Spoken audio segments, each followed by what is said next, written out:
पंकज शालिनी के बेडरूम में आया और बोला, चलिए भाभी, आप लेट जाइए, मैं आपकी कमर पर बाम लगाकर हल्की मालिश कर देता हूँ ताकि आपका बचा हुआ दर्द भी ठीक हो जाए। शालिनी ने उसे मना करते हुए कहा, नहीं, रहने दो पंकज, मैं खुद कर लूंगी। पंकज ने कहा, आप खुद से बाम तो लगा लेंगी, लेकिन मालिश करना मुश्किल होगा, मैं आपकी मदद कर देता हूँ, आपका बाकी दर्द भी ठीक हो जाएगा। यह कहकर पंकज कुर्सी से उठकर बेड पर शालिनी के पास आ गया और उसे लेटने के लिए कहा।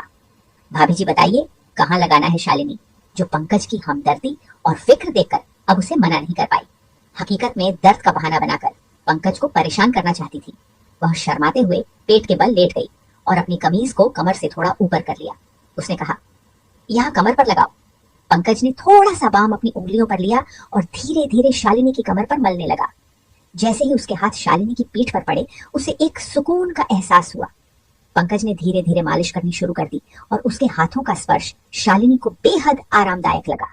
जब जब पंकज के हाथों की उंगलियां उसके कमरबंद के पास आईं, शालिनी का दिल जोर से धड़कने लगा, लेकिन उसने खुद को संयत रखा और पंकज की मदद का आभार माना। पंकज ने पूछा, भाभी ज्यादा दर्द कहाँ हो रहा है? शालिनी, जो उस समय थोड़ी असमंजस में थी, अनजाने में जवाब दे बैठी, थोड़ा सा नीचे है। पंकज ने फिर से थोड़ा और नीचे बाम लगाने की कोशिश की। भले ही वह मालिश सिर्फ औपचारिकता थी, लेकिन शालिनी को पंकज के हाथों का स्पर्श बेहद सुकून दे रहा था। भाभी जी, अगर आप सलवार को थोड़ा नीचे कर दें तो बाम अच्छे से लग सकेगा, पंकज ने कहा। इस पर शालिनी थोड़ी हिचकिचाई, लेकिन फिर भी उसने अपनी सलवार को थोड़ा सा नीचे सरका दिया। नाड़े के बंधन के कारण सलवार पूरी तरह से नीचे नहीं हो सकी, लेकिन कुछ हद तक सरक गई। पंकज ने फिर कहा, भाभी जी, आपकी त्वचा कितनी साफ है, बहुत ही गोरी है। पंकज की इस बात पर शालिनी के गाल शर्म से लाल हो गए, लेकिन वह उल्टी लेटी हुई थी, इसलिए पंकज इसे देख नहीं सका। उसे यकीन था कि पंकज उसकी देखभाल में जुटा हुआ था और उसकी बातों में कहीं ना कहीं इज्जत भी झलक रही थी। पंकज ने थोड़ी देर और मालिश की और जब शालिनी ने कहा कि अब ठीक है, तो वह चुपचाप उठकर ऊपर चला गया। शालिनी को आज एक अलग ही सुकून महसूस हो रहा था। सालों बाद किसी ने उसे इस तरह से ध्यान दिया था, जिसमें हमदर्दी और एक अनकहा स्नेह छिपा हुआ था। पंकज के बारे में सोचते हुए शालिनी कब नींद में खो गई, उसे पता ही नहीं चला। अगली सुबह जब वह जागी तो उसने खुद को तरोताजा और शांत महसूस किया। नहाने के बाद शालिनी ने बहुत सलीके से तैयार होकर हरी रंग का सफेद कढ़ाई वाला जोड़ा पहना और ऊंची हील के काली सैंडल भी पहने। हल्का सा मेकअप करने के बाद वह किचन में नाश्ता तैयार करने लगी। नाश्ता बनाते समय वह बार बार किचन के दरवाजे पर आकर सीढ़ियों की ओर देख रही थी। पंकज के काम पर जाने का समय हो गया था। जैसे ही वह नाश्ता तैयार करके बाहर आई, पंकज सीढ़ियों से नीचे उतर रहा था। आज तो आप बहुत सुंदर लग रही हैं भाभी जी, लगता है कल की मालिश का असर हुआ, पंकज ने मुस्कुराते हुए कहा। उसकी नजरें शालिनी के लिबास और फिर उसके हाई हील वाले सैंडलों पर थी। शालिनी ने भी मुस्कुराते हुए जवाब दिया, असर तो हुआ, लेकिन तुझे कैसे पता? पंकज थोड़ा झेमते हुए बोला। भाभी जी, आज आपने हमेशा की तरह हाई हील के सैंडल जो पहने हैं, तो मुझे लगा कि कमर का दर्द अब ठीक है, शालिनी ने हंसते हुए कहा। बिल्कुल सही पहचाना तूने, अब डाइनिंग टेबल पर बैठ, मैं नाश्ता लेकर आती हूँ। फिर दोनों साथ में नाश्ता करने लगे। इसी बीच पंकज ने शालिनी से पूछा, भाभी जी, आप कभी कभी साड़ी नहीं पहनती क्या? शालिनी ने जवाब दिया, पहनती हूँ, लेकिन बहुत कम साल में एक आध बार, अगर कोई खास मौका हो तो। क्यों? पंकज ने कहा। नहीं, बस इसलिए कि मैंने आपको कभी साड़ी में नहीं देखा, मेरा ख्याल है आप पर साड़ी भी खूब जमेगी। फिर पंकज जाते समय बोला, भाभी जी, रात का खाना मैं बाहर से ही ले आऊंगा, आप बनाना नहीं, शालिनी ने मुस्कुराते हुए कहा। ठीक है तो, पंकज ने फिर कहा, अगर किसी और चीज की जरूरत हो तो बता दीजिए, मैं आते समय लेता आऊंगा। शालिनी ने कहा कि उसे किसी और चीज की जरूरत नहीं है और फिर पंकज के जाने के बाद वह घर के छोटे मोटे कामों में लग गई। इसके बाद वह ऊपर जाकर पंकज के कमरे को भी ठीक करने लगी। इसी दौरान शालिनी को उसके बेड के नीचे कुछ पड़ा हुआ नजर आया। उसने नीचे झुककर उसे बाहर निकाला तो उसकी आंखें हैरानी के मारे फटी की फटी रह गई। वह एक लाल रंग का रेशमी अधोवस्त्र था, जो शायद सुमन का ही था।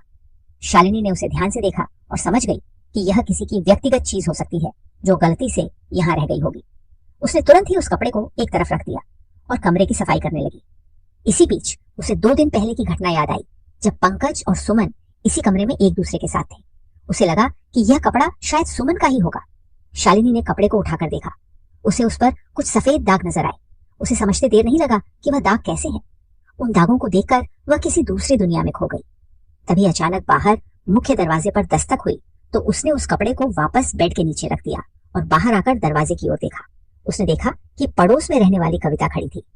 अरे कविता भाभी, आप अभी आती हो? शालिनी ने कहा।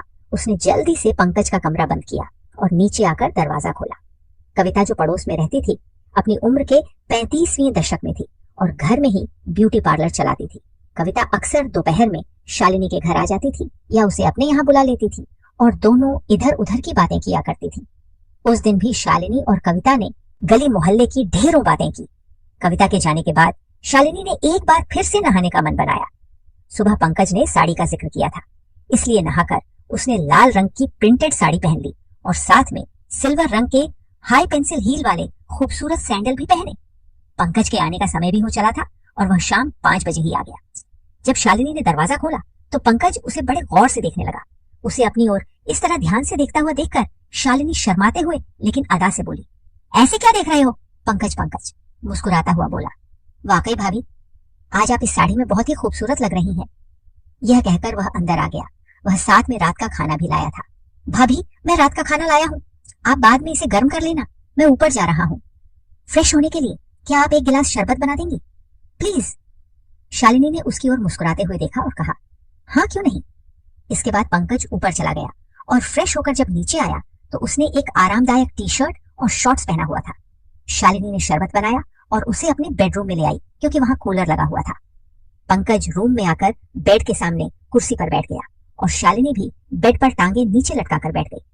दोनों ने इधर उधर की बातें की। इस दौरान पंकज ने शालिनी से पूछा, भाभी, अब आपकी कमर का दर्द कैसा है? शालिनी मुस्कुराते हुए बोली, अरे अब तो मैं बिल्कुल ठीक हूँ, कल तूने इतनी अच्छी मालिश जो की थी। पंकज ने अपना शरबत का गिलास साइड टेबल पर रखते हुए कहा, भाभी आप आराम से लेट जाइए, मैं एक बार और बाम से आपकी मालिश कर देता हूँ ताकि आपकी तबीयत और भी अच्छी हो जाए। शालिनी ने मना करते हुए कहा, नहीं पंकज, मैं अब बिल्कुल ठीक हूँ। लेकिन पंकज ने इसरार करते हुए कहा, भाभी आप मेरे लिए हमेशा इतना करती है, क्या मैं आपके लिए इतना भी नहीं कर सकता? चलिए लेट जाइए। शालिनी उसकी बात को टाल न सकी और खाली गिलास टेबल पर रखते हुए बोली, अच्छा बाबा, तू मानता नहीं लेटती हूँ, पहले सैंडल तो उतार दूं। सैंडल उतारने की जरूरत नहीं है भाभी, इतने खूबसूरत सैंडल आपके हसीन पैरों की खूबसूरती को और भी बढ़ा रहे हैं, आप ऐसे ही लेट जाइए, पंकज ने थोड़ी चंचलता से कहा। शालिनी को उसकी बात पर हंसी आ गई और वह उसकी बात मानकर बेड पर लेट गई। उसने साड़ी पहनी हुई थी, इसलिए उसकी कमर पंकज की नजरों के सामने थी। पंकज ने बाम को अपनी उंगलियों पर लगाया और शालिनी की कमर की मालिश करने लगा। शालिनी ने पंकज से पूछा, एक बात बता पंकज, तुझे मेरे ऊंची हील वाले सैंडल बहुत पसंद है ना? पंकज थोड़ा शर्माते हुए बोला, जी भाभी, आप सही कह रही हैं, आपको अजीब लगेगा, लेकिन मुझे महिलाओं के पैरों में हाई हील वाले सैंडल बहुत आकर्षक लगते हैं और आप तो हमेशा ही हाई हील की सैंडल या चप्पल पहने रहती हैं। शालिनी मुस्कुराते हुए बोली, अरे इसमें शर्माने वाली क्या बात है, और मुझे कोई अजीब नहीं लगा, मैं तेरे भावनाओं को समझती हूँ। पंकज के हाथों से हो रही मालिश से उसे बहुत आराम मिल रहा था। पंकज के हाथ धीरे धीरे नीचे की ओर बढ़ने लगे। शालिनी के मजाक के मूड को देखकर पंकज ने भी थोड़ा हिम्मत दिखाते हुए कहा, भाभी आपकी त्वचा कितनी नरम है, अगर आप चाहे तो साड़ी को थोड़ा नीचे कर लें ताकि मैं अच्छे से मालिश कर सकूं और साड़ी भी गंदी नहीं होगी। शालिनी ने थोड़ा शर्माते हुए साड़ी को थोड़ा ढीला कर दिया ताकि मालिश में आसानी हो सके। उसे पिछली रात की मालिश से बहुत सुकून मिला था, इसलिए उसने ज्यादा नानुकर नहीं की। जैसे ही शालिनी ने साड़ी को ढीला किया, पंकज ने धीरे से साड़ी को और नीचे कर दिया ताकि वह अच्छी तरह से उसकी कमर की मालिश कर सके। लेकिन उसी समय शालिनी को एहसास हुआ कि उसने जल्दबाजी में कोई गलती कर दी है और उसे थोड़ी असहजता महसूस हुई। उसने तुरंत स्थिति को संभालते हुए साड़ी को सही किया और पंकज को रुकने का संकेत दिया। पंकज ने बिना कुछ कहे धीरे धीरे शालिनी की कमर की मालिश जारी रखी, जिससे उसे गहरा सुकून मिल रहा था। वह मालिश से मिलने वाले आराम का आनंद ले रही थी और उसे कोई आपत्ति नहीं हुई। पंकज ने मालिश को जारी रखते हुए धीरे धीरे अपने हाथों को नीचे की ओर बढ़ाया। शालिनी को मालिश से राहत मिल रही थी, लेकिन उसे महसूस हुआ कि पंकज ने थोड़ी और हिम्मत कर ली है। उसने महसूस किया कि पंकज उसके पीठ के निचले हिस्से पर ज्यादा ध्यान दे रहा है। शालिनी को यह एहसास हुआ कि उसकी साड़ी और पेटीकोट थोड़ा और ढीले हो गए हैं और उसने शर्म के मारे अपना चेहरा तकिए में छिपा लिया। वह अपने होठों को दबाकर अपने अंदर की बेचैनी को नियंत्रित करने की कोशिश कर रही थी। पंकज उसकी त्वचा पर बाम लगाने के बहाने मालिश कर रहा था, लेकिन शालिनी को महसूस हो रहा था कि पंकज की हरकतें अब अधिक सहलाने वाली हो गई हैं। शालिनी ने अब भी कोई आपत्ति नहीं जताई तो पंकज ने मालिश को थोड़ी और नीचे बढ़ाया। यह स्थिति शालिनी के लिए असहज होने लगी लेकिन उसने कुछ नहीं कहा। थोड़ी देर बाद उसे लगा कि पंकज उसकी सीमा पार करने की कोशिश कर रहा है और उसने तुरंत स्थिति को समझते हुए मालिश को रोकने का इशारा किया। थोड़ी देर बाद जब पंकज ने गलती से शालिनी के पीठ के निचले हिस्से को छुआ तो शालिनी अचानक से चौंक गई। उसे ऐसा महसूस हुआ जैसे उसके शरीर में एक अजीब सी हलचल हो गई हो। उसने तुरंत पंकज का हाथ पकड़कर दूर कर दिया और घबराहट में बोली, अरे ये क्या कर रहे हो पंकज? शालिनी तुरंत पंकज से दूर हटकर बैठ गई। वह पूरी तरह से हैरान और घबराई हुई थी और पंकज भी इस स्थिति में खुद को असहज महसूस करने लगा। शालिनी को उसकी हरकतें ठीक नहीं लगी और वह घबराहट में बेड से उठकर खड़ी हो गई। जैसे ही वह खड़ी हुई, उसकी साड़ी और पेटीकोट ढीले होने के कारण नीचे गिर गए, जिससे वह एकदम असहज हो गई। शालिनी ने तुरंत स्थिति को संभालने की कोशिश की और तेजी से नीचे की ओर झुककर अपनी साड़ी और पेटीकोट को उठाने लगी। उसे समझ नहीं आ रहा था कि इस स्थिति में क्या करें, क्योंकि उसकी शर्मिंदगी और घबराहट चरम पर थी। उसने खुद को शांत करने की कोशिश की, लेकिन पंकज ने उसके घबराने पर ध्यान दिया और उसे संभालने के लिए बेड पर बैठने में मदद की।